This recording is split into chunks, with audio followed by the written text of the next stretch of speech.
All right, so while I'm waiting for the light to turn green, let's figure out what I'm in here. This is the Kia EV6, but it's not the regular EV6. This is the Kia EV6 GT, and that is a huge distinction in terms of performance and capability compared to the regular GT, of which they look extremely similar. And I kind of like that. I kind of like the almost incognito-ness of this vehicle, and it is in fact one that I would absolutely love to have as a daily driver.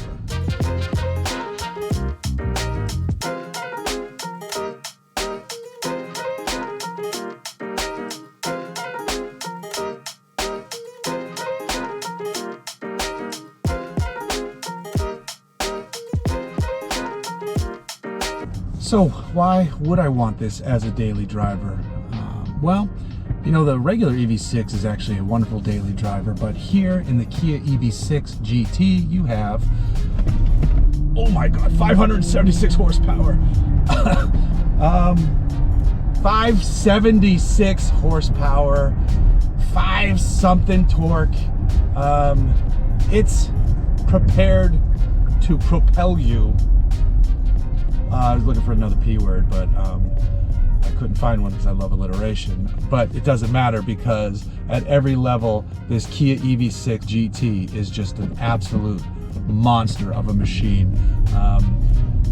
So you have different driving modes. I'm going to back it out of GT because I don't need that right now, and it absolutely crushes driving range. So, oh no, I hit the button, wrong button. There we go, normal. You can literally feel it like relax.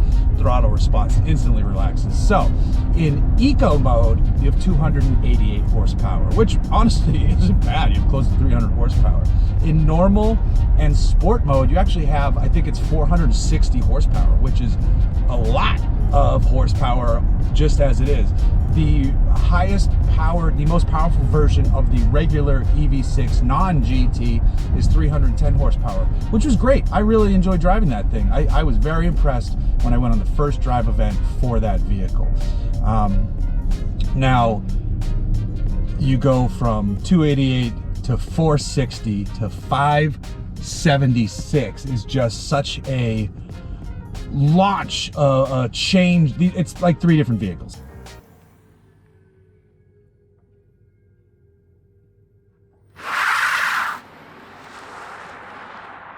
It's like having 3 different vehicles all with the same chassis, and that's pretty wild here.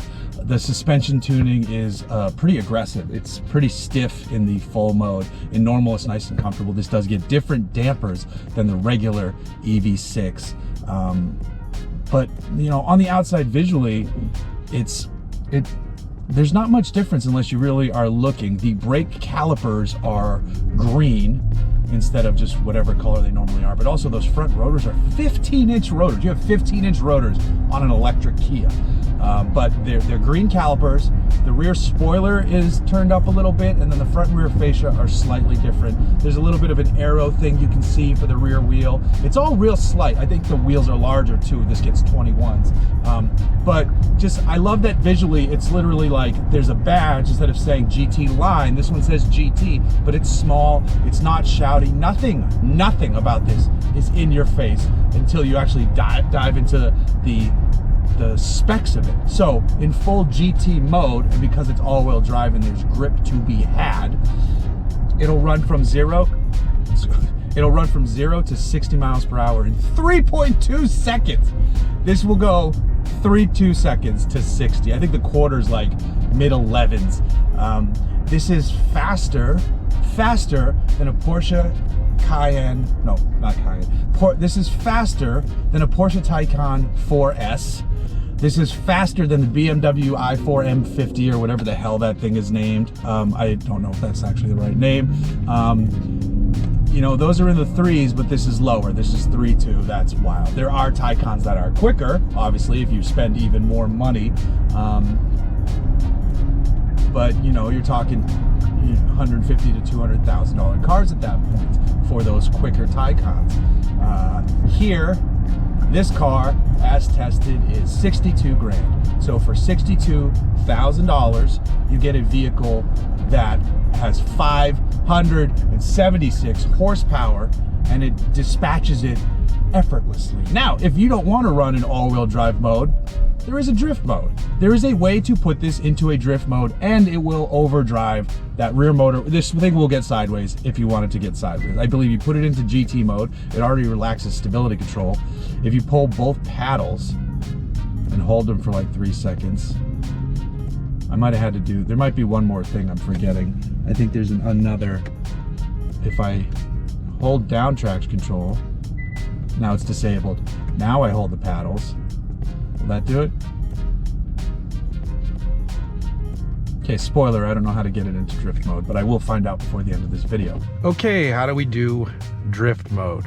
The car needs to be in park. You hit this P button, that's park. Car is already selected, the park gear apparently. And then you put it into sport or GT. Here's the drive mode if you want to switch it into sport, but we're gonna jump straight to GT. Now it says traction control is off when you switch to that mode. I'm just gonna go turn it back on for a second, because then you're gonna press and hold this. That's position 1, that's position 2, that's what you need. Now, brake to the floor, grab both paddles. Drift mode activated. But if you punch it as it sits, it wants to, it goes for instantly, ferociously. But when I say ferocious, I just mean with the force. Like there's no drama. The tires didn't make any noise right then. It just went. The scenery started to move quicker. So I love this car.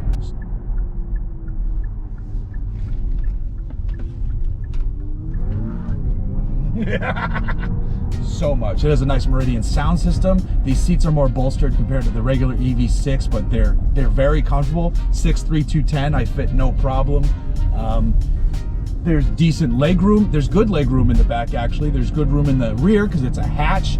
It charges quickly because it's 800-volt architecture at up to 240, I believe 240 kilowatts is the fastest this will accept in terms of a charging speed. So you find a DC fast charger, you can go from 10 to 90% in like 26 minutes. I've had no issue just cruising around. I can charge at home on my little level 2 setup. So I have no issues there. The only issue is that once you jump to this one, the battery pack is not larger. It's a 77.8 kilowatt hour pack. So it's the same pack as the less powerful EV6s, and that means it is going to get drained more quickly. If you're just driving in GT mode, you're not going to be happy about the range. In fact, I'm seeing like miles per kilowatt hour averages in the between 1 and 2, which is extremely low. As soon as I just put it into normal or even sport, I'm into the 2s, climbing into the 3s pretty effortlessly. So you can drive it efficiently if you keep it out of GT mode, but why would you want to? You can change the noises too. You can do different noises for this thing. I love how dramatic it is too when you go back to eco, normal, or sport. You just hit there's a drive mode button down here on the left side of the wheel. The GT mode's on the right. It's green. You cannot mistakenly hit it. The throttle instantly is like, okay. The motors are like, whew, all right, let's take a breather. So when I hopped into the car this morning, it's a cold morning, and the car was fully charged. It read I had a range of about 190. As it warmed up, it went to like 193, 195. As soon as you hit GT, it drops by 10. So if you drive it conservatively, you know, you'd probably hit 200. More real world realistic is right around 190. I can live with that. I know that some EV fence sitters would be nervous about that number, and I get it.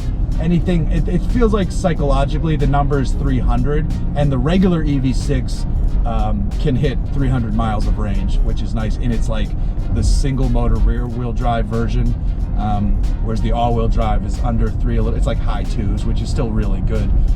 But this one, I think EPA is like 206, but you're not going to see 206. And I mean, unless you're constant stop and go, eco mode, you know, like driving it in the most boring way possible. But you didn't spend 60 grand to drive this in the most boring way possible. You spent that money because of this magic green button, which I just pushed, and it goes ding ding, and the traction control light turns on. And then awesomeness happens, which I will show you when this light turns green. Again, because it's fun. It's fun to do. South Park reference. From one of the greatest episodes of South Park. The Cheesin' episode. Okay. Turn. Make the noises. And gone. We're gone.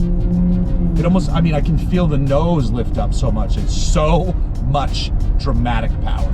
It is hilarious. It is awesome. It is great fun. One of these with like a nice set of wheels finished in a green paint with like gold BBSs. It would be a daily driver, superhero, all-star machine. I would have my bike rack on the roof, or maybe even a hitch mount. I like hitch mounts. And this thing would be an absolute ripper. And I showed it to my wife and she said, I don't like it. It's like, man, come on. But we are going to replace the, I don't know why I'm digressing to a tangent. We are going to replace her Mazda CX-5 at some point, even though, you know, it's paid off. So why get another payment? But we're inching closer to 100,000 miles. And she's mentioned she'd be interested in going electric. I thought I could sell her on an EV6, not necessarily a GT, because that's expensive. But it sounds like maybe that's not the case, so whatever.